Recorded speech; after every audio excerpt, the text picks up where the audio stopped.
ભાવનગર શહેરના કુંભરવાડામાં મનપા દ્વારા અજીબ એક વહીવટ કરવામાં આવ્યો છે અને એ વહીવટ સામે આવતાની સાથે અનેક સવાલો થયા છે।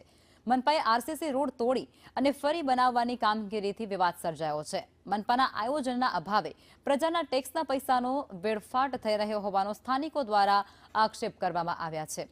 ત્યારે કુંભારવાડા બાનુબેનની વાડી વિસ્તારની અંદર વરસાદી પાણી ભરાવાની સમસ્યા યથાવત રહેતી હોય છે। ત્યારે મનપાનો તર્ક કંઈક એવો છે કે રોડનું લેવલ બરાબર નથી અને જેથી પાણી ભરાઈ જાય છે અને હવે એ લેવલ સરખું કરવા માટે નવો રોડ બનાવવો જરૂરી છે।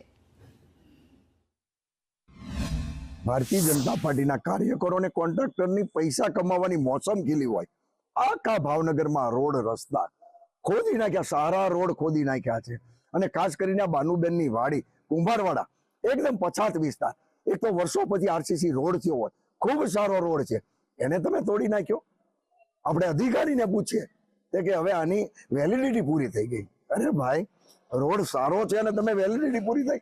એ 70 મીટર ભાગમાં જે જૂનો રોડ હતો એના કારણે લેવલ મેન્ટેન કરવા જે 8 ઇંચની ભરાઈ મેન્ટેન નહોતી થતી, એટલે આપણે 8 ઇંચની કન્ટિન્યુઅસ લેવલ મેન્ટેન ભરાઈ થાય અને પાણી સરફેસથી નીકળી જાય એ માટે આપણે જૂનો એટલા ભાગનો રોડ તોડેલો છે, એટલે જેથી આપણને એક સરખો રોડ મળી રહે અને લેવલ સરફેસ ઉપર